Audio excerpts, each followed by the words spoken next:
Hey. Oh, it's just me. It's my podcast. Well, I realized right as I hit the record button to start the podcast that it had us flipped. And so I was like, we got to make sure we put this in the right order. So I was like, wait, what are we doing? Is this a new podcast format? Just me? it's only Laura. Welcome, Scott. Scott, you're my first guest. That's right.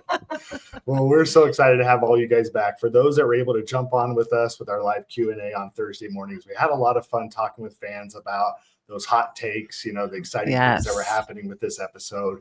And we really just can't wait to dive into this deeper. I know. When it comes to just the Amazing Race. I feel like the Amazing Race is such a fun format to watch, but to be able to watch players that have been on our TVs before and that we already love.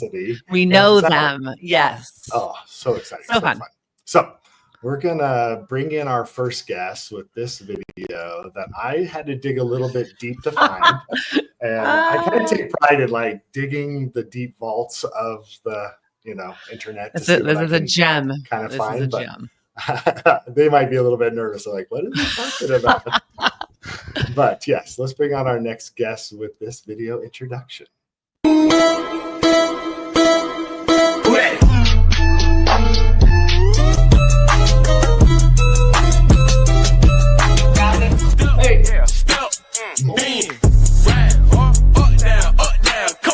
Give me a fast, COVID, right? No question about it. We gon' ride away. We hit that groove. They say you so smooth, yeah, you so fly. And then we hit the whoa. Ain't no folk, they begging for some more. We been that low and hit the road. I tell my boy, let's rock and roll. It is. Oh my gosh. My gosh. That is so good. Was that like classic COVID TikToks? Yes. I felt like some of those moves, I'm like, I remember those moves. Well, and that's why I had to bring them on frame sooner because they were literally dancing in the green room. And so I'm like, we got to bring them in and watch it. Like, this is 5 years later, and they still got those moves on lock. Oh my Simone god. was, I think, 17 and I was 19 in those videos. So talk about blast from the past. How fun. That is awesome. You guys look like you're 17 and 19 still. Thank you. So young, so beautiful. So wait, are you going to be on Dancing with the Stars next? Maybe. Lori, that is our dream. As soon as this contract ends with CBS. Dancing with the Dude, and this is a different network. So, oh my gosh. That would be rad. That would be so fun to watch you on that show because you have a little dance experience. For sure. I mean, here's the thing, though, because CBS and ABC are two major networks. We still haven't gotten our first crossover from the CBS competitive reality sphere. I think Taylor Hale or Xavier Prather would be a great first to kind of open the door for the rest of us. But also Simone and I would totally be okay going on that show as pros as well, like not necessarily even the star. Yeah. So Dancing with the Stars, again, we have a year's contract. Give us a call after. Yes, we will. Love it. Well, and I'm going to feature their socials on the description. So for people that want to follow along with Hannah and Simone on their Instagram, they also are currently podcasting from the Heavy Crown Network, a great reality, just fandom place to kind of tune in and watch. So fun. I love this graphic. This was put together by CBS RTV account. It showed the stats from season 23 when Hannah was on with the cookout. So, great job there. So much fun. And of course, I could not bring them on without showing pictures of us together at our TAR premiere. So fun meeting you guys in real life. I know. Well, we met each other back in May for your but Simone wasn't there. Yeah, so I was thrilled to meet you guys both. And also, what a kind intro this is. Yeah, thank you. Amazing. Did you think it was going to be a bad video of you guys? We were like, wait, what did you what is Scott dig up? Well, I want to bring on our next guest because I'm super excited. Again, I love this panel structure that we came up with because by bringing on current racers, former racers, and fans alike that love the Amazing Race, it's fun to get different dynamics, different opinions as we kind of piece through and discuss the episode. And so coming into the fan slot is somebody that's not new to reality TV. In fact, he's been around a lot longer than we have. Not in life. I think Sean and I are still older than he is. And I didn't have to dig nearly as deep, although there was a video I did want to bring on that showed him hip hop dancing, but I couldn't find it. I'm not sure because I thought it fit the theme of this so well with the whole Why thing. did you tease us with that then, I know, I Scott? couldn't find it. So I went a little bit more recent for this one. But just to preface this is how devoted this gentleman is to his craft. He is so dynamic, so engaging to watch. If you listen to him, you're missing 50% of the experience, because tuning in visually is, I think, as fun as just listening to what this guy has to say. But then the way he colorfully describes stuff and the language that he uses, he's just so good. So I'm going to give you just a little taste of it right here. The Amazing Race 37. We have officially kicked off in a major way. A season of surprises has begun. We traveled to Hong Kong. We danced. We sang. We climbed some stairs. But here we are to talk about the double elimination as we break down these 14 teams that turn to 12 by the end. My name is Mike Bloom, and we're drumming up another podcast for you today as we are heading to Japan for a day of ups and downs. My name is Mike Bloom, and if you haven't subscribed yet, Jessica Leese, I'm telling everyone, get over here. Get over here. Bali.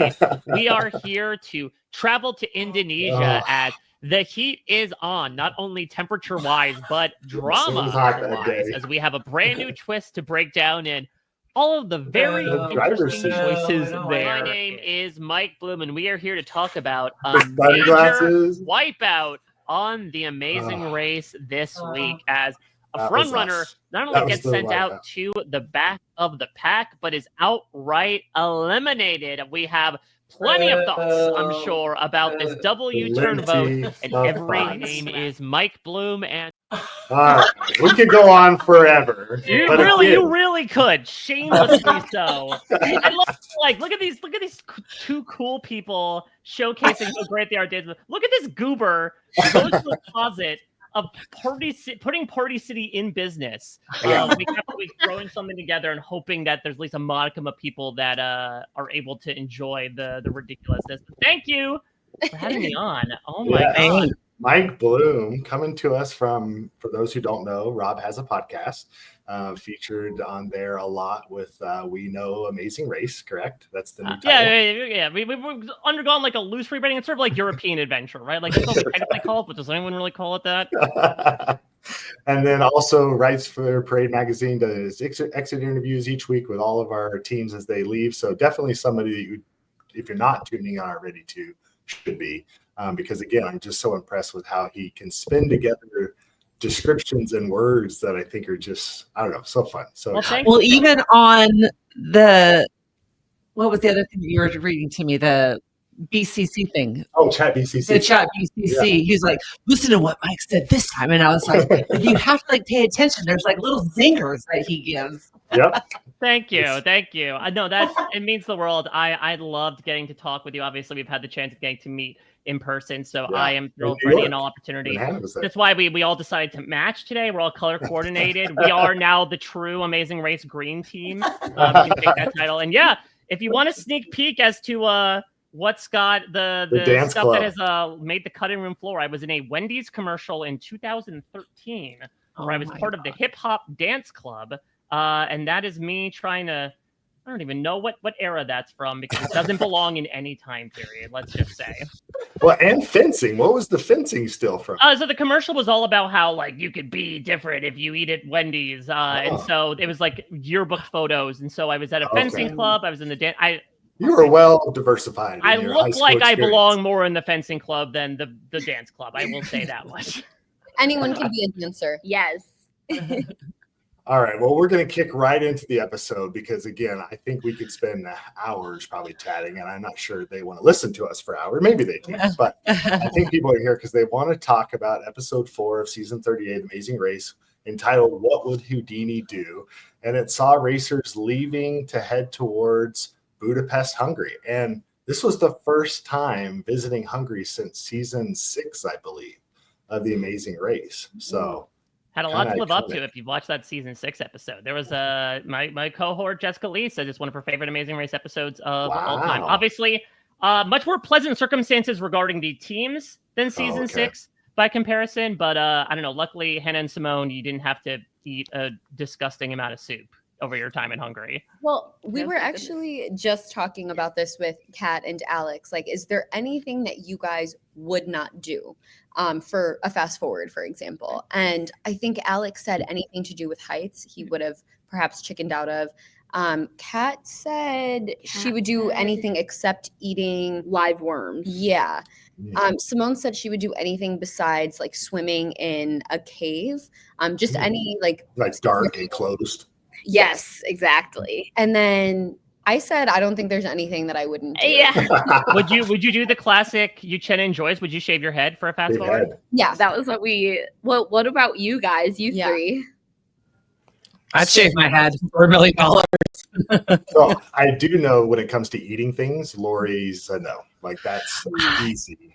It's not that I don't want to. I just have such a terrible gag reflex. I like legit can't watch people brush their teeth. So there's no way I'm eating some squirmy bug. I can't. Like I can't. I hear someone go, ugh, I will throw up. Like I just cannot. Ooh, okay. Yeah. So Yeah. maybe not. But Yes. Kat and I were also saying how there was one season in which you had to get a tattoo for a fast forward. And Yeah. FF. I think depending on where we were in the competition, that would dictate whether or not I would do it. If we still had a ton of teams left, then probably not, because I don't have any tattoos and I wouldn't want that to be my first one. But if, we're in danger of going home and there are only a couple teams left, then what the heck? I'll get it removed. I mean, the fun thing about that is not to spoil too much, but it was like a 70-year-old man and his grandson. So you have like this like renegade old man, like just with a little FF tattooed on him. That's what he's taking, forevermore. Yes. Exactly. And then, Mike, is there any like non-negotiable, like you'd be out for the count? It's so tough because like I have to put in the context of like Amazing Race fast forwards, which like have by and large been pretty regular. Like I'm thinking back to the early seasons of the Amazing Race where it was like go to a carpet shop and identify the correct carpet, or like run around a fountain 5 times. Like there wasn't if we're talking about that type of stuff, but we're talking about like tasks in general. No, I mean, I really don't think there's anything I wouldn't do. I'm of the mindset that like I want to try everything at least once, because you quite literally never know until you try. And I don't have like as many fears. I have a slight fear of open water, but if I had to like swim a certain distance, like I wouldn't, freak out at the possibility of doing it. So you just kind of, I go through it slower than the usual person. I'm no Michael Phelps, but I think I'd be able to, get it done no matter the circumstance. I would eat Love this. it. Yeah, why not? We would both eat the soup. Yeah, I mean, that soup was, I'm intrigued that they got rid of the gargantuan eating challenges, which is weird because they actually had Joey Chestnut on like 8 seasons ago, but they haven't done any more eating challenges in the past, like at least 10 seasons or so. Yeah. Yes. Maybe it's coming. Yeah. Let's move on. The pit start departures again saw a pretty dynamic spread when it came to times. There was easily 4 hours separating first from ninth and another hour for Kat and Alex after that. And coincidentally enough, or maybe by design from World Race Productions, but we saw them clump into 2 groups. And I'm going to call it the tale of 2 trains. And that's the fact that we have one group that was a group of 6 of you, and I think Hannah and Simone, you were part of this. You opted to take the earlier train, arriving into Hungary about 7:45-ish. Was that right? 7:30. Mm-hmm. But it was going to require you guys to stop 3 different times. Mm-hmm. Did that concern you at all? No. So I'm really surprised that they made that as big of a deal as they did in the show, because for us, like the layover times were just so long that even if the train had been delayed, there really wasn't that much of a danger of missing the second one.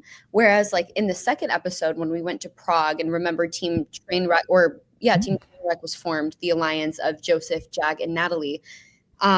We got some questions that were like, wait, why weren't like it seemed as though you guys were pretty close with Joseph. You guys had just gotten on that train together. So why didn't you go with them? They had 8 different layovers, and Oh, wow. is notorious for having train delays. And so there's just no way that Simone and I would have risked that. And it did work out for them, but it so easily may not have. And we're confused as to why they didn't focus on that, but they decided to make like a deal out of this when it was such a non-factor. I think with Rubina and Christine, they truly just wanted more sleep. Yeah. But we are glad that they did show this, because I don't know if you guys can relate as well. I feel like this is the essence of the Amazing Race. Like in some cases, it's not even about the destination. It's about the journey to get there. And for me, personally speaking, like the travel days and like even like you guys have in this collage, like sleeping on a bench or making 3 connections in the dead of night. Those are like some of the best memories. And for me, those were my epiphanies. Like, oh my gosh, we are on the Amazing Race. So glad that we had that to look back on. And we're glad that we took it, because that was definitely so much of like a memory, the memories that we made in those like 3 connections and constantly being awake. And even the exhaustion was kind of fun. Yeah, I'm curious, what was sort of your exhaustion level at this point? Because it certainly has been talked about by a lot of these teams. And again, to your point, I think Rubina had said that she got like 1 hour of sleep in the first 3 legs. Like, were you already dying at this point? Yes and no. Only speaking for myself, I'm someone who doesn't sleep anyway. Like I'm pretty used to just as a med student. Yeah. Med student, yes, but I've always kind of struggled with sleeping. That's probably something I should address at some point. But I remember feeling like this is kind of my baseline, like going a couple days without sleeping. I'm used to it, and I know I can function fine. But Simone, I think you were definitely feeling the exhaustion. Yeah, I think I was definitely feeling the exhaustion. I think that with Hannah and I, we divvy up our sleep count very differently. I take all of her sleep I get like at least like 10 hours, and I leave the 3 for her. So now I was definitely feeling very, very exhausted. But I think that, and I don't know if all 3 of you guys can relate to like where you reach a certain point of being so tired and exhausted that it kind of fades into like delirium almost. And like have happiness. At that point, I was just like there for a good time. I was in my own little definitely. Did you think that because it messed with your mind a little bit because of such sleep deprivation when you were doing those challenges, do you feel like you were a little bit slower than if you would have slept 8 hours? I think that definitely could have had some effect onto it. If anything, I think what really had the most effect, like out of all of the outside factors, was it was so cold. And I know that like you can kind of see in some shots, like you can see our breath, you can see how we're wearing like gloves. And of course, I'm sure we'll get more into it, but during the challenges, I was wearing like my shorts. And I was still in my swimsuit from the bath, which for some reason I did not take it off, which I totally should have changed into dry clothes. So I think that also had something to do with it, as I was cold. And you could even see me like in the back shot of like Christine talking. I'm just like running, and you can see trying to stay warm. Shoulders are hunched, like that's how cold I am. So I think that played into it as well. Yeah. Well, I know for us, sleep is a very, very important thing for Lori. Like it weighed in heavily into our leg too, where we elected to go into the airport so she could sleep and stay on a 3rd flight versus trying to get on the same flight as Jeff and Pops. Because again, Jeff was like, stay here, Scott, I will get you on this flight, which would have made a much different second leg for us if we didn't. But sleep was always so important. So when it came to Lori and I, and we watched this decision, we were like, no, you take the direct train and you sleep and you rest up for that next leg. Yeah, I do appreciate what you said, Hannah, though, because for those who weren't paying attention, a 6:30 departure versus a 10 p.m. departure, you've got 3.5 hours built into the itinerary for those 3 connections. So these weren't nearly as tight of connections as they were the first time you guys were trying to do train chaos. So that makes sense. Absolutely. And also, like, I don't know if this is necessarily the big brother in us, and I think part of it may be because this season you're seeing a lot more like inter-team strategizing. We have that team train wreck. I feel like on the Amazing Race, typically everyone's just kind of running their own race, doing their own thing. But because a lot of us had history before the show, we're almost treating this like a season of Big Brother. And that's where the numbers were. We're on that first train. There were 5 teams on that train, and we did not want to, I guess, leave ourselves down and out for the count. We wanted in on that. We wanted more time with those teams because we had a feeling Smart. be coming at some point, or there would be that twist during your season, which your season was airing while we were filming, and so we weren't able to finish it in real time. But I remember they showed us some of the twists that we should be expecting on our season, and there was one where like you had to wait for the team behind you, and then you guys would work together. And so, yeah, for like the drums, exactly. Yeah. And so we were just thinking like, we know we're never going to be the strongest team, the fastest team, the most agile team, but we can have the best social game. And so let's put ourselves in the position. Excellent. I think that's a great way to pivot or understand the mindset in this situation. Is it's very important to be in the middle of the pack, right? You don't want to be in the back of the pack as much as possible, but also stay in the mix as far as discussion of what teams are thinking. Yeah. That's great. And I think trains afforded you guys that a lot more in this European adventure than it necessarily did for us in our season because we were busy with flights and stuff. But exactly. So you get to this bathhouse. Yeah. Talk me through it. What were your thoughts? You're searching for a king. Like, did it seem pretty straightforward? Yeah, for the most part. Can I give you guys like behind the scenes that we've never? Yeah. Yes. We love That's why we want you here. Lori's like, yes. Give me. Bring it. Okay, so what they didn't show was Simone and I were very much about like, we have a lead right now on these teams that are in the back of the pack. We will do whatever we can to either maintain that lead or increase it. And so Simone and I kind of went off on our own at one of the layovers. And we were able to figure out an option that would get us to the bathhouse about 15 minutes before we initially anticipated. So what we did is we told Joseph and Adam, we told Nat and Steph, and we told Jag and Jazz. The show very much focuses on Team Trainwreck, but we felt like we were working with 3 teams. Yeah. It wasn't necessarily anything that had been solidified, but we had all expressed to each other that we felt really good. Yeah, we have each other's back. Exactly. And so we were like, we're going to bring these people in. Again, it's a Big Brother season. We think it's just going to be a lot more social than maybe prior seasons of the race. But then we were like, okay, we can't just leave Tucker and Izzy here by themselves because what if they take that personally and then they decide to U-turn the 2 of us? So we were like, we're just going to get us 6. We're going to keep ourselves together. And we're going to maximize this lead in hopes that, no team goes home. Was that dumb? Probably. Should we have left Tucker and Izzy? Maybe. But again, we love didn't them. Yeah, no, love them personally, but I think just would have felt bad. And at that point, we had spent so much time together that I think we were like, okay, let's just keep this group together. Let's get ourselves to the front. Let's stay in the front. Someone from the back 4 teams will go home. But Izzy and Paige were like, we saw what happened when we kind of herd mentality our way to Prague during leg 2. We're going to do our own thing. So that's why they end up at the bathhouse well after the rest of us, like maybe 15, 20 minutes later.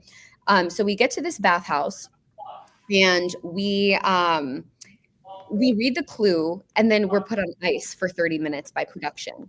But I remember Tucker saying like, Hannah, Simone, Eric, and I feel good about you. We want to work with you. And I was like, oh, that's kind of shocking because we haven't really talked to you about anything except rules. But like, this is our social game really, coming into play here. And then he was like, Hannah, you're going to be looking for a chess piece. And as soon as we walked up to the bathhouse, we immediately clocked it. But we were like, oh, thank you so much. I didn't even realize that. And Tucker was like, I got you guys. And we were like, thanks so much. Yes. So we were like, wait, this is great because we're working with 3 of these teams. This other team just said like, let's work together. We want to help you out. Now we just have to worry about Izzy and Paige, but like, we don't think they're looking at us. So we were like, we're in a decent position if there is a W turn coming this leg of the race. And then of course we go up to the different chessboards. We find the king. It was a relatively straightforward challenge. But it was so cold and we were in our swimsuits And there were just a lot of there were a lot of people in that pool. Yeah. And as a medical student, I was like, this is a petri dish for infection. Legionnaire's disease. Yeah, Legionnaires, yes, but also like Pseudomonas. Anyway, it was like, this is my worst nightmare, but it was fine. None of us got sick, although maybe a team should have gotten sick. I'm curious because you mentioned, being close with some of these teams that were in the front. The way it was built to us was that the Trainwreck Alliance was something that was like very hidden because these three teams were off by themselves, and that because Natalie and Stephanie did the driver's seat in a certain way, nobody knew about it. Is that not the case? I don't know how the other teams perceived those three, but I think anyone would be remiss to not assume that those three were working together, just because they're so together on the train. I'm glad no one got sick, but maybe if someone had been medevaced, then all of us could have stayed away. You gotta do what you gotta do. But I think it's pretty reasonable. It was reasonable to assume that those three were working together. Yeah. Simone and I very much felt like they were looking out for us. Well, and I think it's interesting because sometimes there's the assumption that a lead group might be working with each other. In our season, that was the assumption going into the driver's seat. And then Jonathan and Anna totally turned it on us and give us 25 pounds of rice and flip the whole thing on it, and shocked us, surprised us, right? But I feel like with these active route infos, something that's really interesting to me is it's not just a rip and read where you're going next. There's a challenge to be done here as a team. Right. I agree with you in the sense that it felt very linear. There wasn't a lot of leapfrogging, although I do see you come in here as fifth and go out in fourth. Two elements. I felt like if they had spread the possible chess pieces across one board versus 4 or 5 different boards, that would have been more interesting, because you can particularly see this picture in the middle here. Once you see Joseph and Adam returning, it's kind of very easy for you guys to kind of know that's probably the chessboard where we need to go, right? Yeah, I mean, all I'm focused on right now is Tucker's bare chest, but yeah, I understand what you're relating to. I agree, though. I think because I imagine, not to put words into your mouths, Hannah and Simone, but I imagine also any possible fun confusion that could have come from people going around with a king piece being like, are you the king? Are you the king? Was stymied when one team was like, oh yeah, it's just a scroll that you do when you unscrew the king. Yeah. Yeah. Oh, yeah. About that. We have to talk about that. Let's talk about that.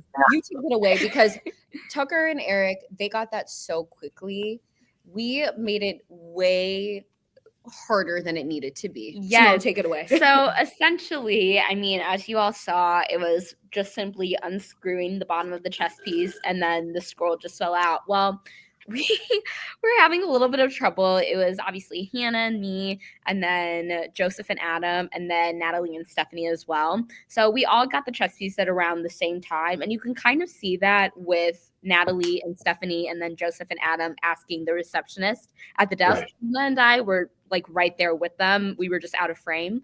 But anyways, we were all like, we can't get this open. And then we turned it on the bottom, and then we're like, okay, we see a black sticker. I know this has to be one of those scratch off things. So we tried clawing it off with our nails, and we're like, it's not working. And so then we were like, if we spin on it, it'll make it easier to scratch off. And so we're all just spinning on it, trying to scratch it off. Oh and my gosh. Until we all took a pause. We were like, what the heck are we doing?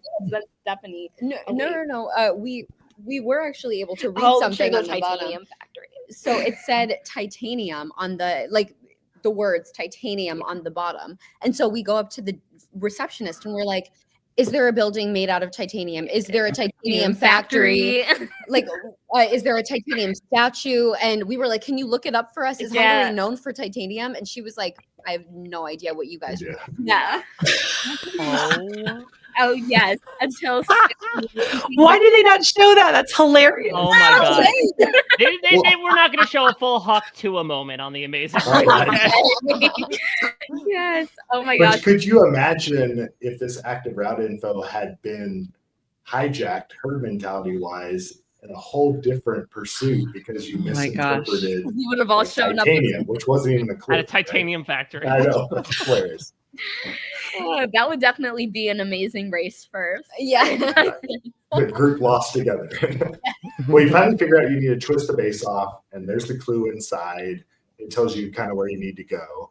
It leads you to the Varus Ligeti. I'm slaughtering it, I'm sure. Muja Kapla, yeah, whatever. Right? So for a moment, I just want to focus on the fast forward for a second, and then we'll get to what majority of the teams did.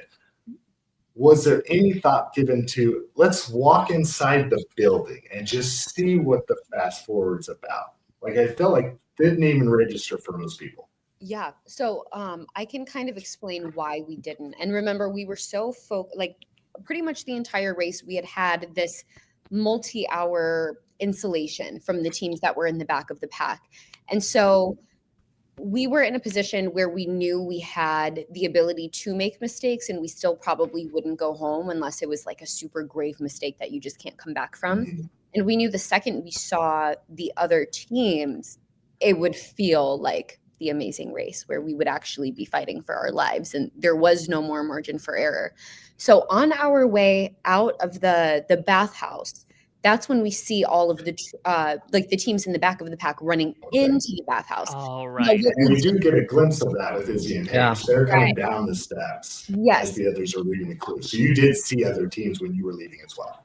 Well, not, I mean, yes, kind of. Like Yeah. we were sort of right across the street from where the fast forward was, but we could Okay. see the teams in the back running up to the bathhouse, and we knew that they would have to be put on ice by production for half an hour. And so we were thinking like, okay, we have about an hour, 15 minutes on them, maybe, or like an hour. Let's just say like, okay, we know we have an hour on these teams. That leaves a much less room to kind of wiggle in this race. We can no longer be as risky as we maybe would have been, because if that risk doesn't pay off, we just don't see how we come back from that. And also the clue said something about a Rubik's Cube. We knew that Tucker and Eric had gotten there 15 minutes before we did because we were on that titanium crusade. Yeah. We also know that Eric and Tucker are just good at everything, and maybe had we gone inside and seen that there were instructions on how to assemble a Rubik's Cube that quickly, Simone and I do actually believe could have beat them, because we would have treated it like choreography. Like you just Yeah. twist. Yeah. Like I think we could have gotten it, but I had never done a Rubik's Cube. She had never done a Rubik's Cube. And we were thinking we just don't even have 5 minutes because these teams are right behind us. Fair. So that was kind of our strategy for like, let's just go. Let's keep it moving. Yeah. I mean, that's the thing about this fast forward is like, it's very much solve a Rubik's Cube in quotations. To go back to the choreography example, it would basically be like, okay, all you need to do is the last 2 steps of this routine. Because as you can see from the graphic here, like, it's all basically assembled. It's just doing 6 steps within 7.5 seconds, which is 5 obviously steps. a lot. Yeah, which is obviously No, a lot it was more, 6. a lot more manageable than just the pure concept, right? That I'm assuming Right. also stirred a lot of teams away of solve a Rubik's Cube in less than 7.5 seconds. Exactly. And Yeah. like, Yeah. to think about like, there's no way that the Amazing Race would expect us to truly solve a Rubik's Cube in 7.5 seconds. And maybe Simone and I would have gone in, but I think that was A, a little flustered by seeing the teams in the back of the pack, and B, like on my season of Big Brother, there was almost this like perception of Xavier that he was this, I don't know, like transcendent like figure, and we just attributed. Is that us? No, I think it's Oh. Lori's mic when she does it. Oh. It's making a noise. I didn't know it was making noise. I'll keep it down. No, no. No, you're okay. Sorry. There was just this idea that like every decision of his was very intentional, and then come to find out like that just was not the case. And I think we kind of like built him up into this character in our minds, and that was almost the perception that I think I had of Tucker and Eric. I can't speak about the other teams, but yeah. Well, and I'll just say, from someone who's been watching The Amazing Race since like season 1 live, right?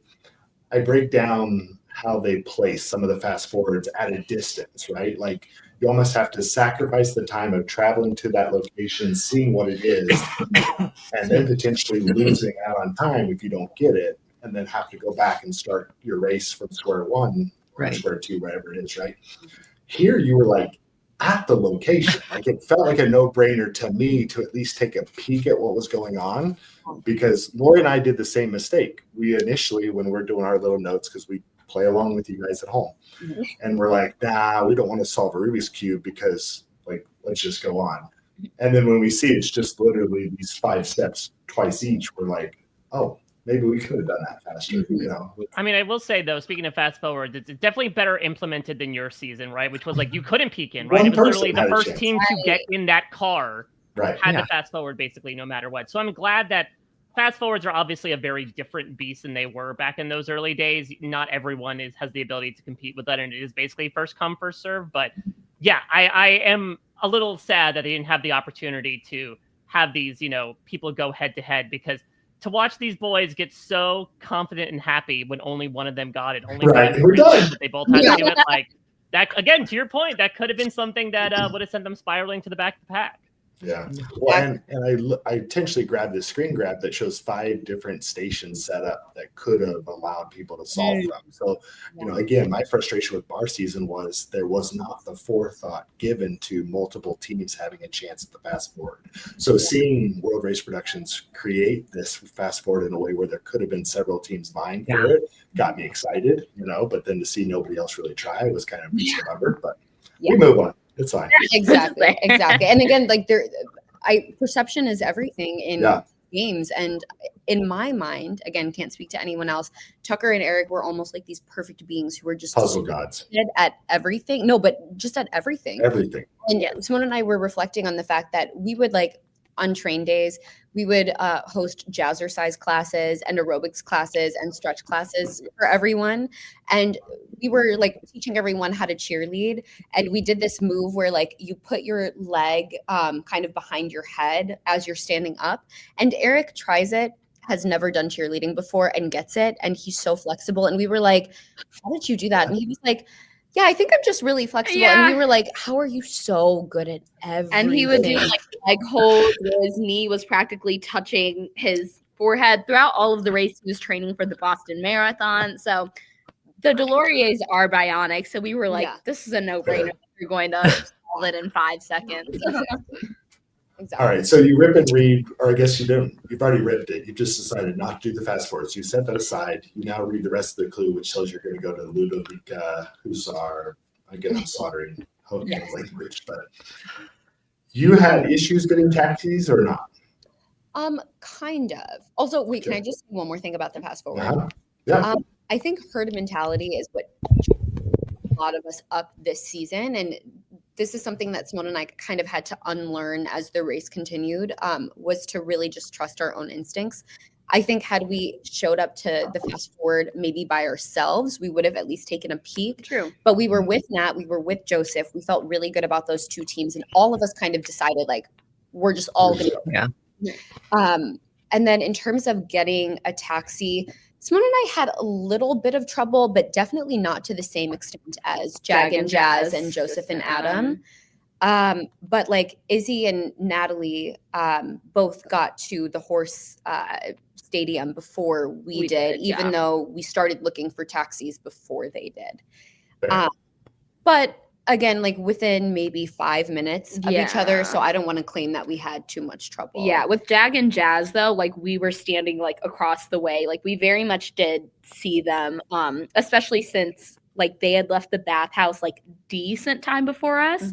And the fact that we didn't even see them at like when we ripped the clue to even go to the fast forward pass, that like let us know like, okay, they've been looking for a taxi for quite some time. And then again, they didn't arrive to the horse challenge until like till later time after us as well. So it was definitely super evident that, and like they were using the exact same techniques that we all were using, like sticking a hand out, going to a populated area. So it definitely seemed like there's nothing that they could have done in that moment differently. And we, definitely felt for them in that moment, and especially afterwards too. So I'm glad that they portrayed that they were having a difficult time.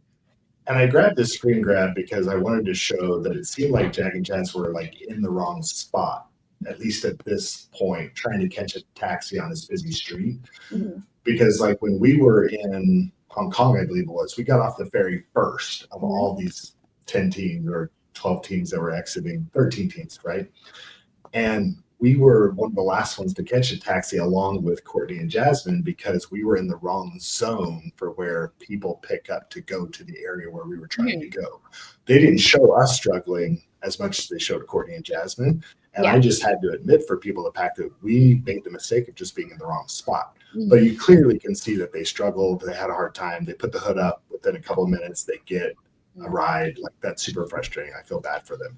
And then you bundle that with what you see these other teams struggle with. And I'm specifically chose Joseph and Adam here. And it was Kylan and Taylor getting dropped off at the wrong spot. Was that something that was an issue for you and your taxi driver? Like, was there specific communication about what main gate meant versus just go to the station? Yeah, so we actually did initially go to the wrong spot, the same place that Joseph and Adam went to. But something that, when it comes to Jazz, Joseph, and Adam seemingly having a much tougher time this leg, I do think we should just call it for what it is. I do think that they were profiled and they were 100% of bias and prejudice in this country. And 100%. while it is really informative for us to see how different types of people are treated in various countries, it was also super disheartening to know that that negatively affected their race. And it just broke our hearts for them as viewers, as empathetic people, but also as their friends. And so you can't really fault Joseph and Adam and Jag and Jazz. And Joseph has talked about this before, how like anytime he and Adam would ask for directions because of their kafias and they're obviously brown men, they would get yelled at. I guess at one point someone tried to fight them, someone tried to chase them. They would be so dismissive of them. And so I think that's why Joseph and Adam were so lost. With Kylan and Taylor, I have no idea what happened there. I think they got off at a university. And I said, okay, that's God telling you time to go back to school. No, I'm just kidding. But with Simone and We I, love Kylan and Taylor as well. yeah, no, we love but with us, anytime we were in a taxi, we would always ask the taxi driver, what is this place? Because we don't speak Hungarian. So we were reading a bunch of You didn't learn on the train? All right, not this time. Not Hungarian, no. Just very basic sentences. My Czech is a lot better than my Hungarian. But we were like, what is this place? And how long will it take to get there? Because we just want to make sure we're not like driving around in circles for hours. And our driver did say, oh, this is a horse stadium. So we pulled up to something that looked like a library. I was like, this doesn't look right. So then we just asked the taxi driver to verify. And he was like, oh, okay, this is not the right entrance. And then we ended up going to the right spot. But it looks like Joseph and Adam got dropped off at that library and then just immediately ran inside and kind of got tripped up from there. I'm and curious. clearly got wrong directions too. So So that's the thing I'm curious about, because obviously it's a very high stress situation, but given what Jag and Jazz and Joseph and Adam had gone through, like, did you get a sense that they were in a certain headspace? Like, I know Jazz has posted on Chat BCC about, like, he felt when he got to that horse stadium, like, he felt the bubble of the Amazing Race had sort of been popped by the needle of reality in that moment. Did you feel like that was something that may have taken them mentally sort of out of it for a hot second?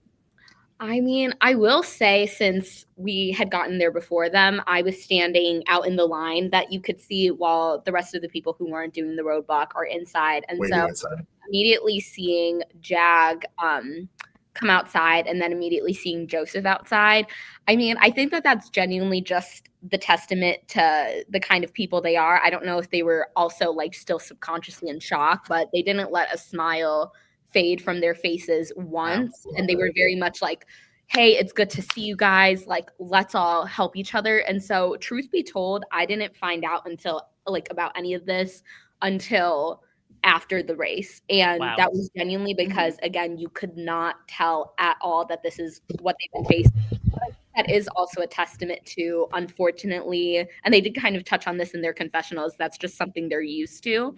So also, yes, it was super unfortunate. I feel like their circumstances in life have, like, unfortunately prepared them for this kind of thing and have prepared them for, you know what, like, we just keep on trucking through. So it wasn't evident at all. But again, I think that is so sad how they're kind of just, they have to be immune to to get through life. Well, and what I loved was something I saw Jag posted, and it was this comment about, well, this is our first time experiencing Hungary. It's also their first time potentially experiencing us. And the fact that he gave grace to the fact of, I'm not going to let that derail my journey here. I'm going to still try to focus on the positive and try to spin this the best I can. And we see them do a good job of navigating with public transportation from here on out. But because the clue said travel by taxi, they felt stuck in that moment that they had to get to the next spot by taxi for fear of consequence, So I thought it was important.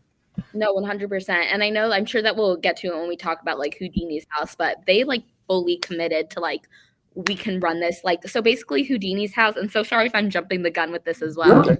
That was on top of a mountain. But again, they kept their eye on the prize and they were like, we are committing to this. We're going to like forget the taxis. And they literally hiked up that mountain. And this was a long mountain. It was probably like a 6-minute drive. Yeah. A 6-minute drive. And they walked up there. Their camera crew walked up there. So again, like complete hats off to them for not even letting that phase them and for immediately adapting, saying, we got to do this. All right, so let's talk about the roadblock. And on this graphic, I usually show Say, don't make Simone relive this. So Tucker and Eric didn't have to choose because they had to fast forward. They got to skip it. I've underlined the people from each team that did it. I've got numbers that shows which number the You're so technical, was. Scott. I love this. I know. I don't know if you were keeping track of these Roadblock counts more than some of the teams were at this point. But then in brackets is also what position you left in. And I'm not trying to draw attention to it for you here to try to rub this in your nose, but you definitely arrived in 4th and left in 9th. Yeah. Because of 10 attempts. Let's talk about it. Yeah. Yes. It was Oh, yeah.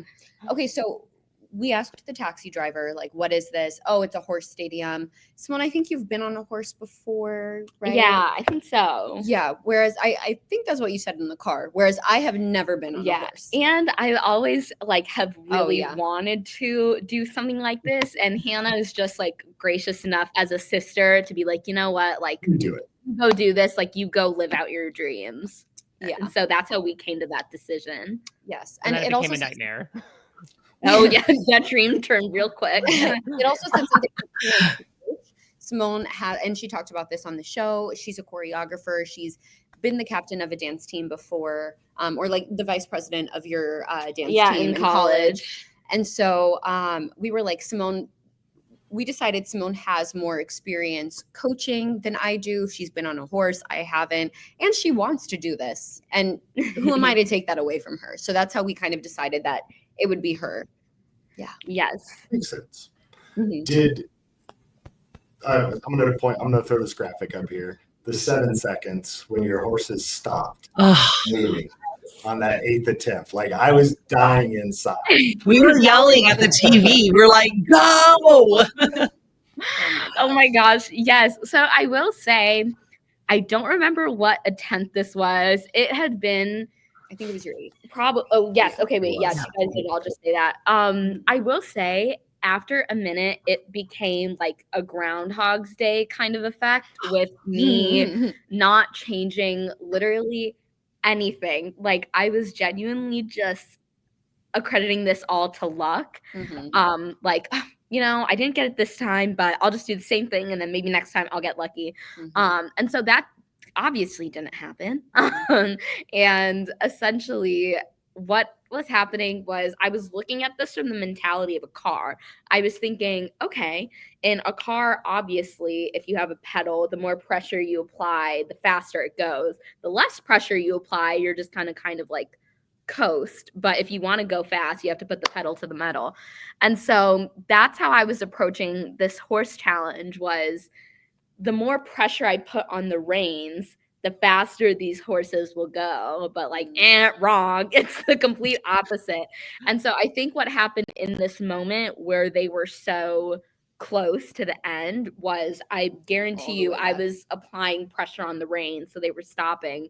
But at that point, it hadn't clicked for me that that's what I was doing wrong. So in that moment, I definitely felt like, what the heck is happening? Just like, please. And I was trying to be polite to them. I was like, please no.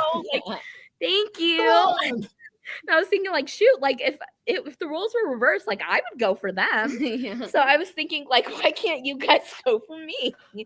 And so I think that was the moment where I was really like, oh, like transcended out of my tunnel vision. I was like, what was I doing? And so I think, and I don't know if you could say the same, like after that approach was maybe when I really started changing things. And then I realized, and they showed this with Natalie, I believe, Christoph, the horse instructor. I was like, you know what?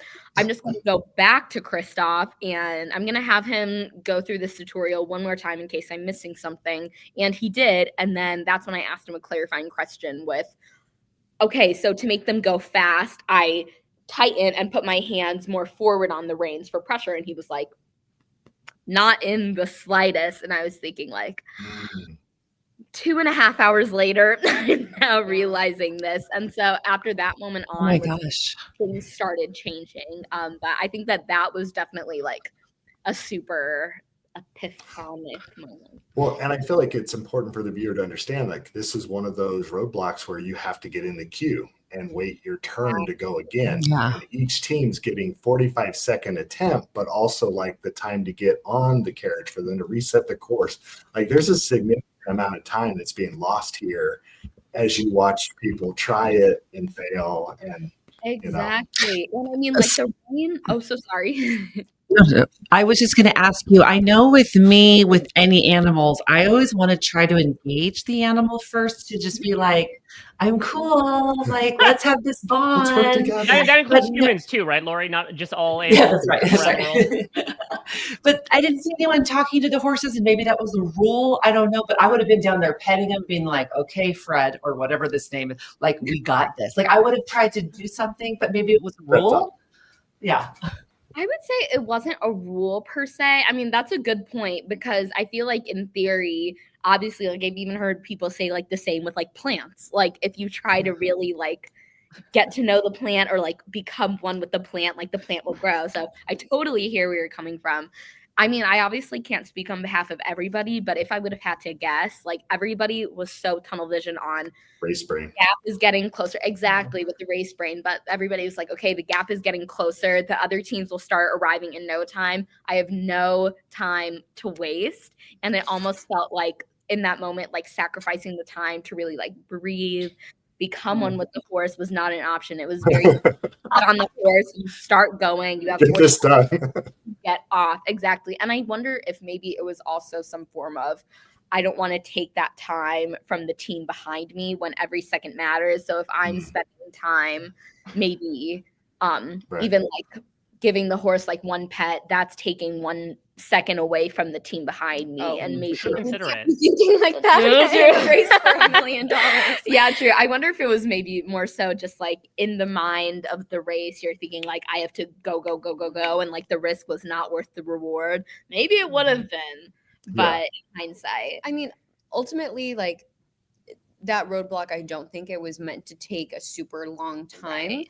And something that we realized is with any of these challenges, like, yes, your prior experiences can help you to some extent. We saw that with the dancing challenge this week.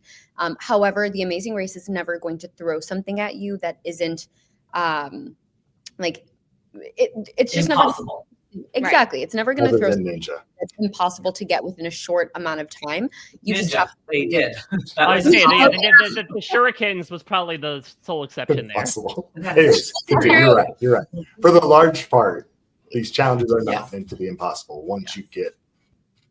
I think you just have to you have to be detail oriented enough to pay attention to the demonstration and the tutorial, and you have to be adaptable. You have to be able to change your technique from round to round.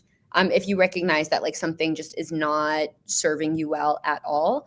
Where was I going with this about the horses? I don't know. What was your headspace leaving this? Because, you know, this was really your first time in the back of the pack, truly. Yeah. You know, your headspace about, okay, we're going to move with these other teams because there are other teams behind us. That has basically been erased. And you didn't necessarily know until you get that detour clue, like, okay, we have dance, we can catch up. What was sort of your thinking at the time, trying not to catastrophize? Oh my God, this could be the end of our race. Well, and to add to what Mike's saying, I want to bring in Houdini here because this does show that while you left in 9th place from the carriages, you actually arrived at Houdini last.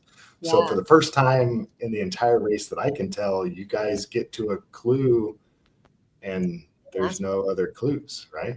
Yes. Well, that's actually a super good point. I guess to like dive into that journey that it took from the moment we left the horses until the moment we got to Houdini.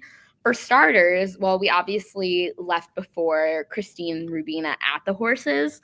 And that was the first time we kind of left or that we were sort of in like an isolated area where there weren't a lot of taxis. And so we definitely took like a bit of time finding the taxi. Yes, we like had our eyes on the prize. We were committed to finding one, but there simply just weren't any around. And so that was actually the first time that we kind of like clicked, like, let's find a local to call us a cab service. Nice. And so that was sort of just like the method that we learned throughout that leg of the race as well. And so once we did that, that's when we were able to get a taxi. However, we do not know Rubina and Christine's method of finding one. Maybe they just got lucky and they were able to find one off the bat. But with us, like, we did have to find the local. We had to wait for the taxi service to answer the phone. We had to wait for the taxi cab to come to that specific location. So there was a little bit of time lost there. But I mean, we eventually got one and figured that, like, okay, that was a decent strategy. So I guess like foreshadowing for the rest of this leg, like, and if any future racers are listening and you guys are going on the race, I would definitely recommend like taking advantage of I literally just wrote that down in my notes. I literally was like, get a local to call your taxi. Like we didn't do that one time. I literally just wrote that down. I was going to say, like, take advantage of the locals. Don't take advantage of the locals, but take advantage of the locals. No, we know what you mean.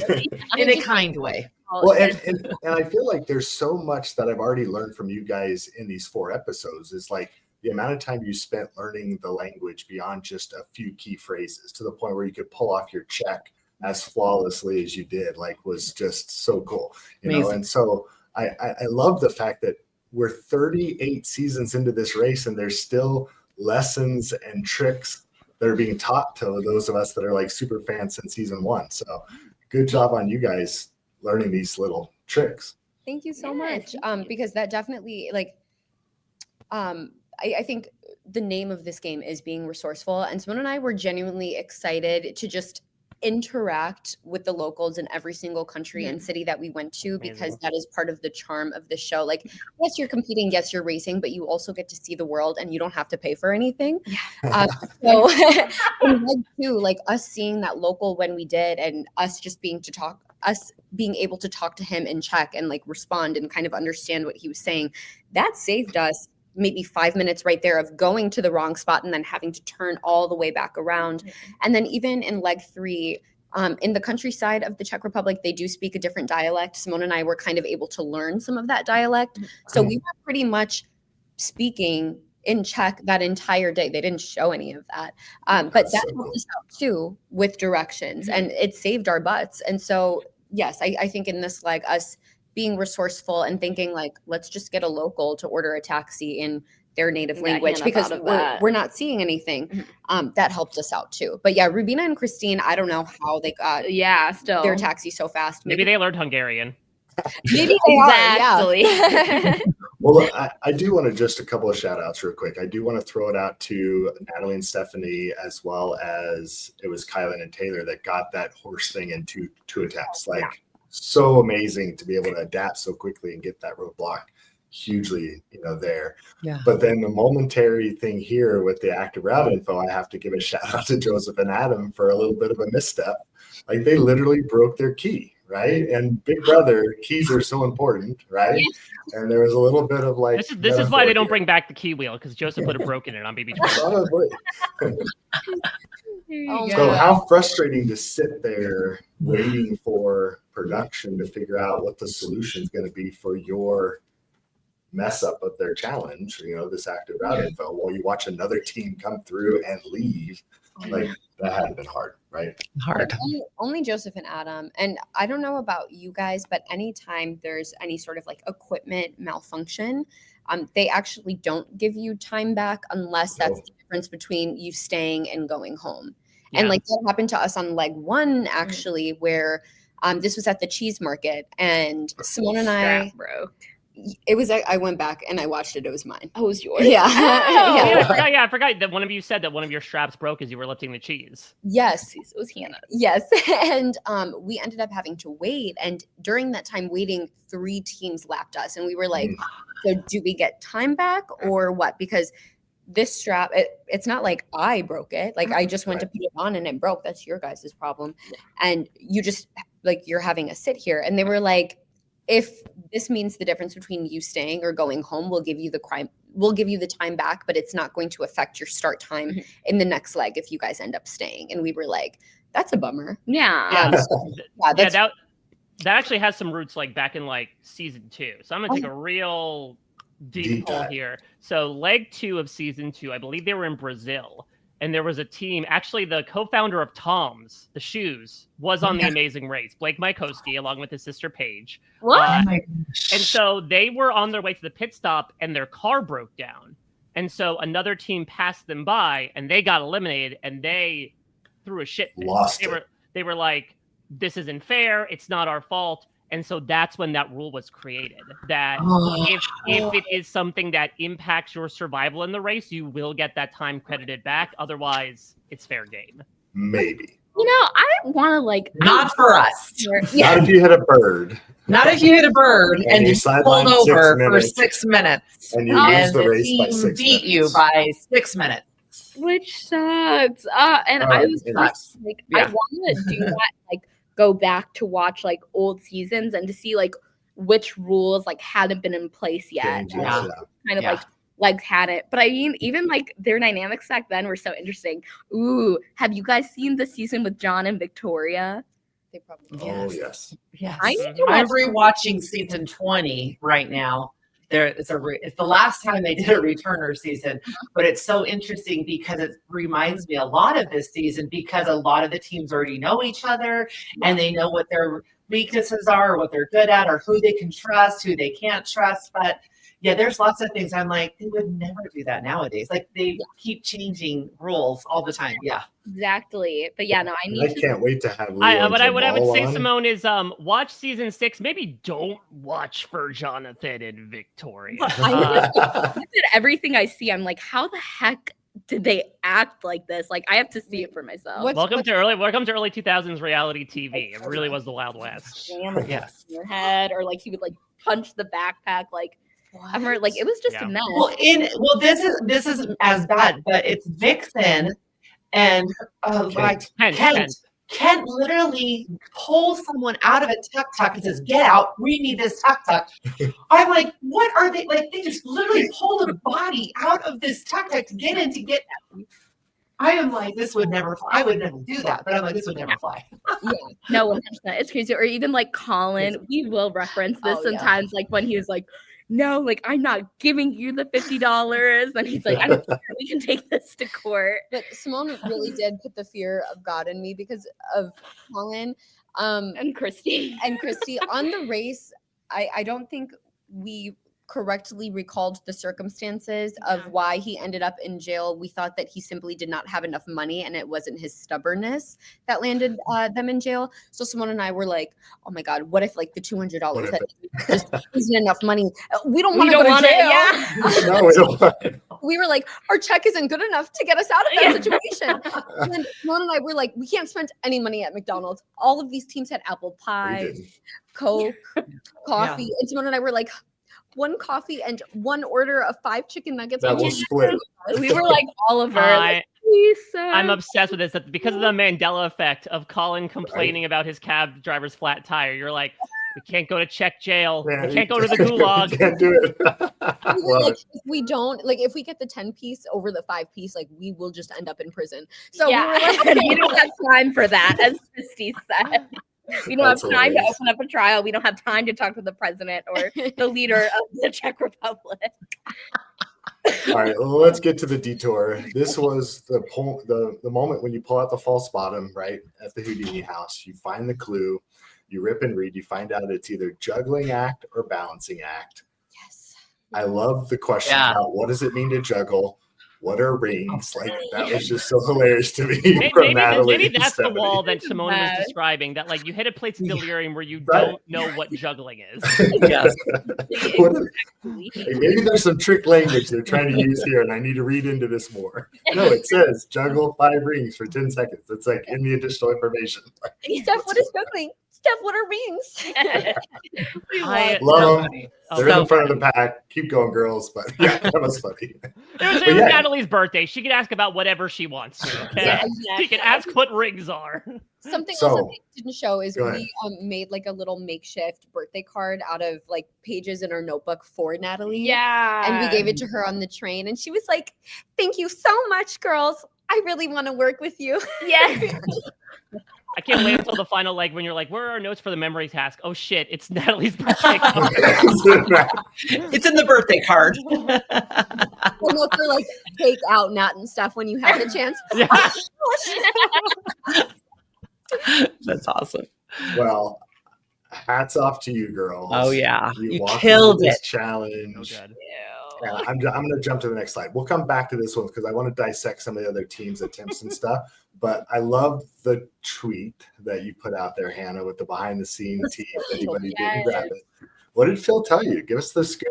I can't Yes. do it. Okay, so this was like the next morning in the hotel, and we were all getting ready to leave for the next destination, which of course I can't reveal yet. But Phil and I were just standing in line waiting to get coffee, and he turned and he was like, "Girls had a day." That's crazy. I know.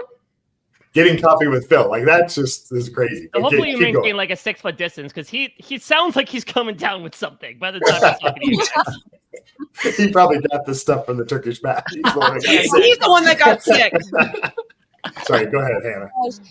No, Phil and I were just waiting in line, and he was like, "You guys had a day yesterday," and I was like, "Yes, it was emotional." My eyes were still puffy from sobbing at the pit stop, but I do think that Phil had a soft spot for some of the teams, and I think we may have been one of those teams. I don't know, but he was like, "I saw the footage of you girls dancing. You guys got that so quickly," and then he said, "I've never seen a team get a dance challenge as you guys." And Simone and I, of course, we had watches, just like every team in the history of the Amazing Race, with the exception of Enzo, because Enzo didn't know that you could bring a watch. Yeah. But I timed us from the moment where we had changed, like started changing in the dressing room, to the moment where to the moment when we got our card from the checker, our next clue, to go to the pit stop, and that was 22 minutes. So we know we beasted through that challenge, and the choreography that they showed on the screen, it was actually twice as long. So we learned about 8 counts in 12 minutes. It took us about 5 minutes to change and go upstairs to like the rehearsal room. And then we had to perform twice because we missed some of the counts. We thought it was 1 and 2 and 3 and 4, but it was actually just 1, 2, 3, 4. Anyway, we missed we messed up one little part of the dance. They made us fun. And we performed twice within a span of 5 minutes. And so, yeah, the entire thing was 22 minutes. And Phil was like, I've never seen that done before. So he was really impressed with us. And we needed that. Otherwise, we would have absolutely been going home. Yeah.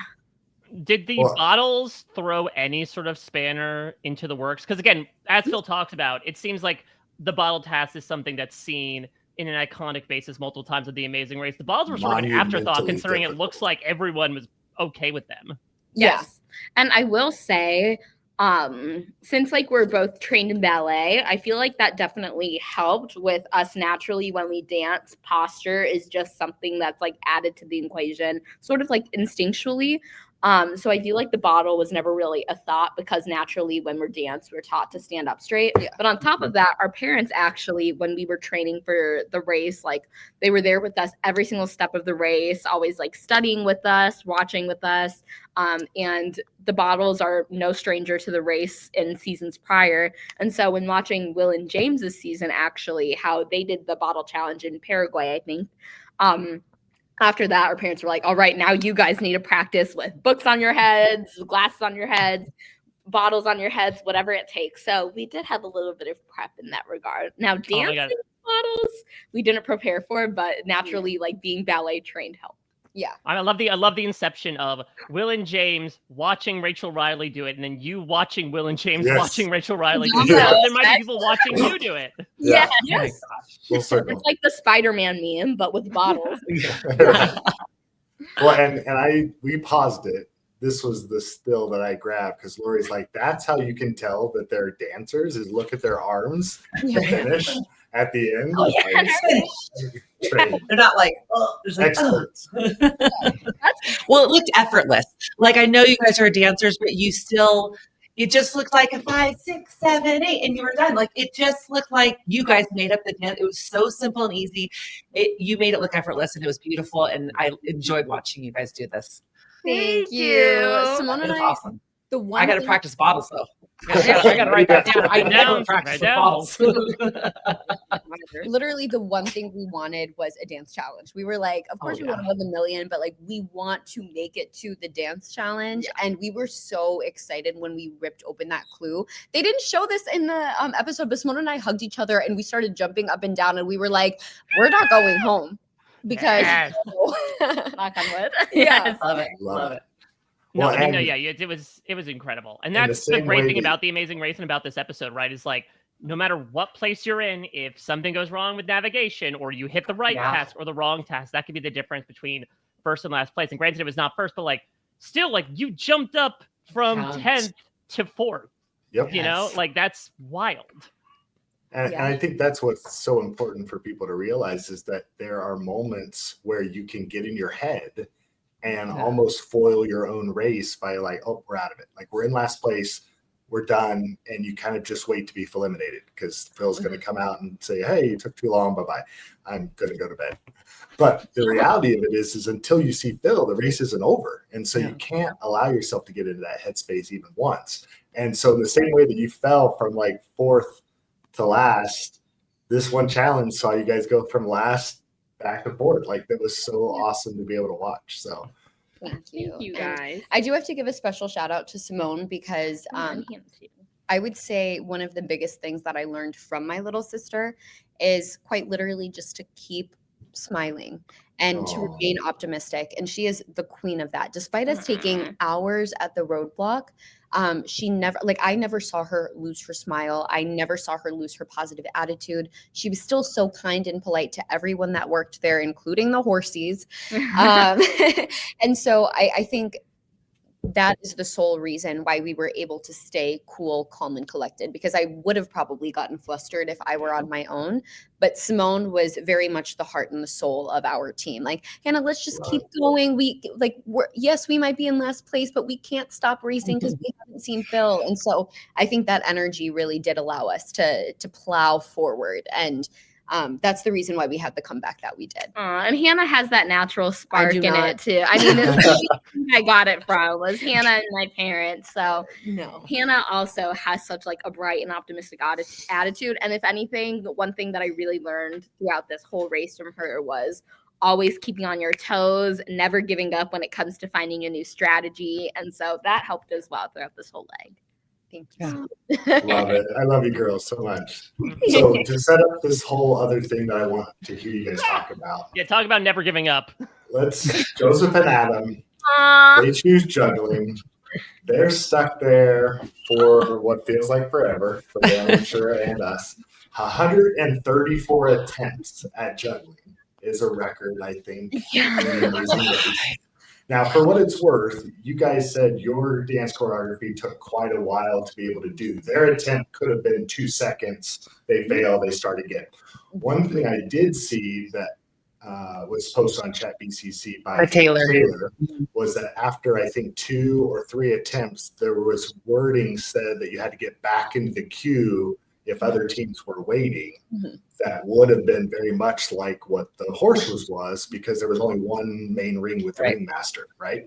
Fortunately, Joseph and Adam weren't there yet. Taylor and Kylan were able to go right into their next attempt. They get it. They're out of there. No one else even tries juggling, so no one's messing up Joseph and Adam. But 134 attempts, they're like... It's wild. What happened to them? We thought 20 attempts at hockey and 25 attempts at hockey by Alex was a lot from before. I don't right? think I'd ever try anything 134 times in one sitting, just in Right. general. But It's crazy. if you guys know how rhythmically challenged Joseph is, I think he would have stuck it out when it comes to juggling. Because I'm just like, again, you don't know how far the dance studio is from Yeah. where juggling is. And like you have to take a taxi. So that's one less variable that's in your control. And as I said, Joseph is quite rhythmically challenged. So I'm glad that they actually didn't switch detours, because then I do think that Joseph and Adam would have They just could gone. have been a leave it. Mhm. I think so. So they get to the mat. First off, before we talk about that, Tucker and Eric, obviously, because of the fast forward, they get first place. Like, good job. Kudos to them. Yeah. Kylan and Taylor saw the biggest jump among teams in this episode, going from 9th to 4th. So, again, kudos to them. They did a great job, both Okay. on the horses and on the juggling. Like, they leapfrogged a ton of teams. Yeah. You guys get there in 6th place. Joseph and Adam arrive. They don't know they're not last. And you get to tell them. What was that experience like? Oh my God. No, Simone, you talk about it. Oh, first off, when they got there, we could obviously see them walking up, and they even told us, like, right when we got to the mat, they were like, we were even saying on our way up here, like, you know, if we got last, we're at least so happy that Hannah and Simone made it. And if there was one to be saved and not go home, it's them. So we're rooting for you guys every step of the way. We were like, you're not going home. Yeah. Like, there are still 3 teams behind us. Yes. And like, for context, Joseph and Adam, like, having, because what has been like 3 years? Yeah, we've like, known Joseph and Adam for 3 years now. yeah, so already sort of like feeling, and I mean, they like, we have nothing but the best things to say about them. They are genuinely such pure-hearted, kind human beings.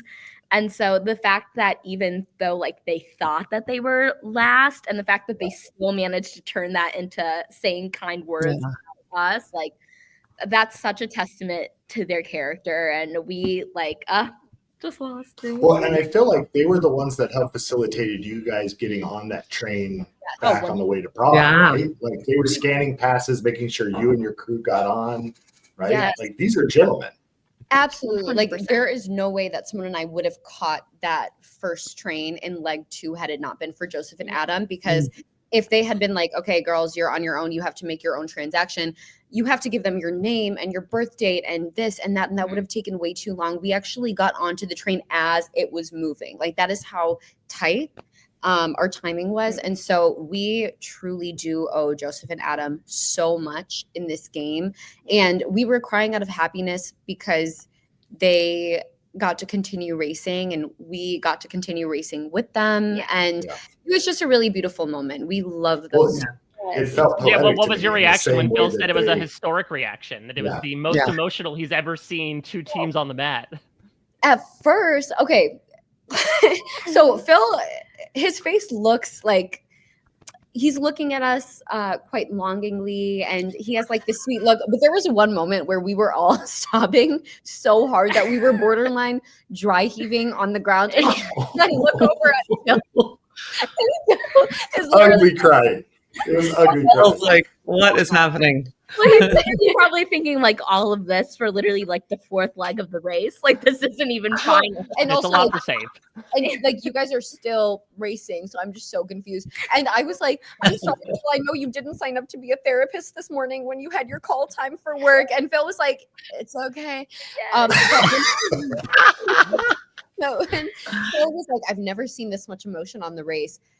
In my mind, I was thinking like, okay, I think that's a testament to how much these 3 people mean to me, because on Big Brother, I was not emotional at all. I think I had one day when I cried in the house, and then I pulled it together really quickly. And that was like my first day crying in a year and a half. Like, I just don't really let things get to me in that way. So the fact that I was so willing to be emotional, I was like, okay, this is growth.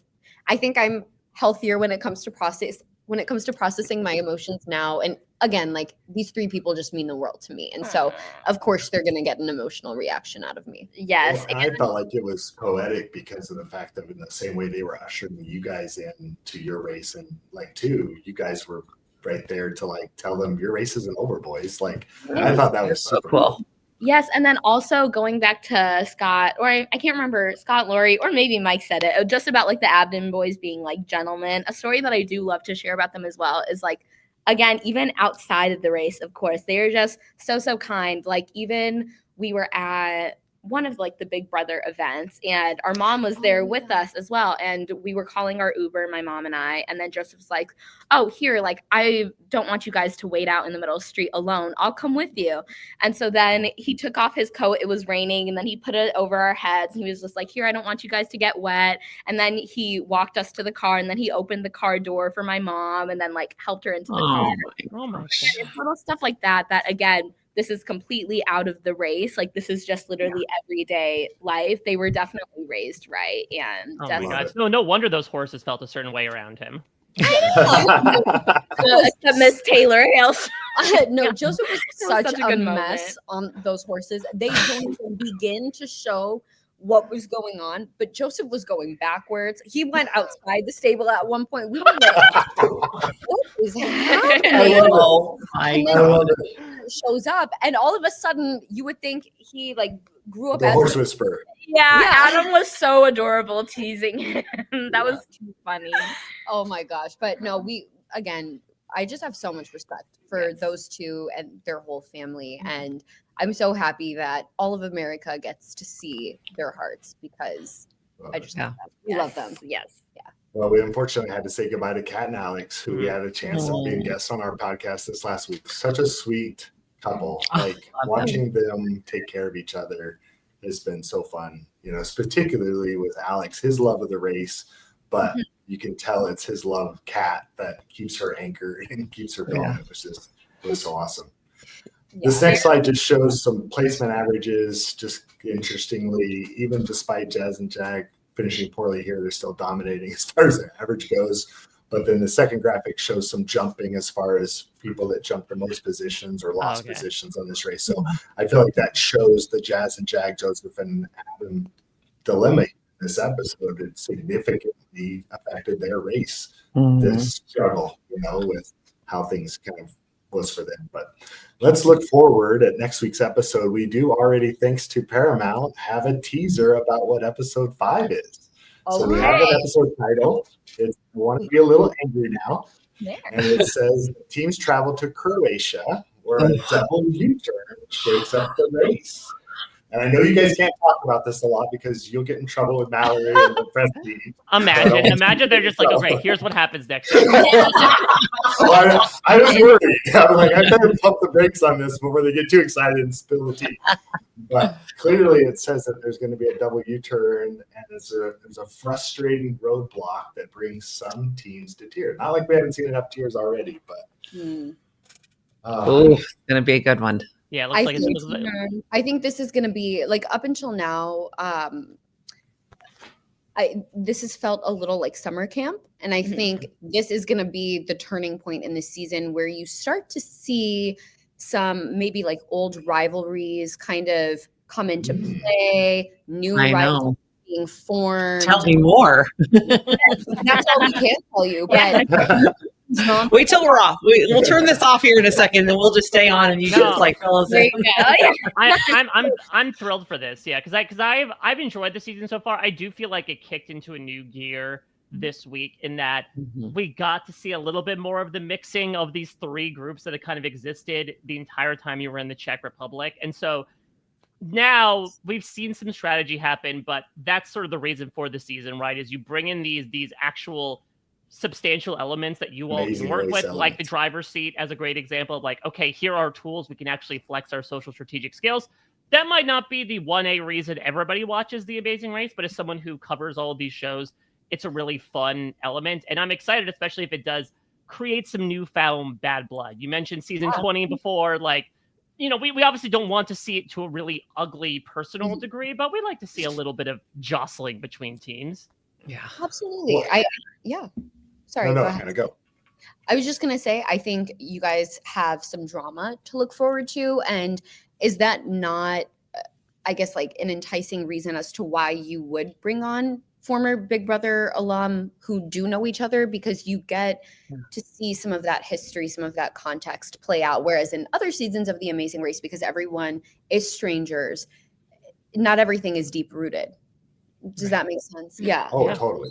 Yeah. Well, and again, I think there's elements here where you get excited about these certain race traditions, I'll call them, right? These things that are notorious, that there's a reason it's an element that comes back every season and sometimes multiple times, because it's meant to mess stuff up. Yeah. But you see sprinklings of it or seeds of it already in this episode, where you see Jazz and Jag commenting about Izzy and Paige not wanting to work with them, right? And you're like, is there foreshadowing there, right? Or you see elements of Tucker and Eric not sharing how the king gets untwisted to figure out the next part of the clue, or Jazz and Jag, and you see mental notes being collected about, wait, they're not being as helpful as they pretended to be a few minutes ago, or whatever. So it's just fun to watch these dynamics play out socially among social players that are so good when it comes to Big Brother, but you don't understand how these social elements take place in The Amazing Race. So it's watching you guys on a different stage that, as a fan, and I know if I can speak for Mike here, it's what we love, right, Mike? Yeah, I mean, not to mention the fact as well that, like, unlike a Survivor or a Big Brother, you can make a cutthroat move and that's it, right? That's game over for somebody. The fun thing about The Amazing Race, and ideally what a U-turn should do, right, is that we have seen many times in the past someone U-turn a team, and then sometimes that team not only catches back up, but sometimes will pass the team that you've turned them in the first place. So I mean, it depends on when this is going to fall. It seems like if this roadblock comes after the detour, this is going to be a frustrating yet great equalizer as well. So that's the also fun thing, too, that as much as you might feel like this is almost like a backdoor, right? This is like, I'm putting the nail in your coffin by you turning you. On The Amazing Race, it is not going to be the end all be all. It's not a death sentence like Exactly. it can be on Big Brother, and like it often is. So I agree with you. Well, guys, I can't wait to watch episode 5. I appreciate so much the time you guys spent with us today, breaking apart this episode and recapping it with us. This isn't the last you've seen of Mike Bloom. This is not the last you see of Hannah and Simone. Is that a threat? Please, no. I'm telling people, like, tune in to their podcast, to their episodes each week, because there's so much more that these guys are sharing that we love them for. So I'm going to sign off for now, but I appreciate you guys always coming in and being a part of this Amazing Race community, because I think it's what makes things so fun for us. So Yes, thank you. Thank you so much. No, Thank you guys for so much for having having us. us. On. Yes. This has been so fun. Yes. Mike, it's an honor to meet you. I know. Face to face. Yes. We've known each Likewise. other for years now. Years at this Yeah, point. but So I'm thrilled to have gotten your perspective. I think you both just did a really great job getting into your headspace as to why you made the decisions that you did. I mean, it's a 90-minute show, but it's featuring, 20 people at this point. So I think we're really appreciative of, as always, the incredible perspectives that you bring. I can't wait to talk to you two, hopefully not too soon, though. And I cannot wait to see what goes down in Croatia. And Scott and Laura, you both are such fantastic people and such fantastic podcasters. Well, congratulations on it's tough. We see a lot of teams be able to provide their own perspectives through their own podcasts during the seasons. But I think, as Hannah can attest to, it's tough to maintain it, both from an interest level as well as a production perspective after your season happens. And so just getting as far as you have so far is an accomplishment in and of itself. Thank you. Thank you so much. Exactly. all right. All right, Well, bye, have guys. a great Thank tune in you. next week. Love you guys. Bye. Bye.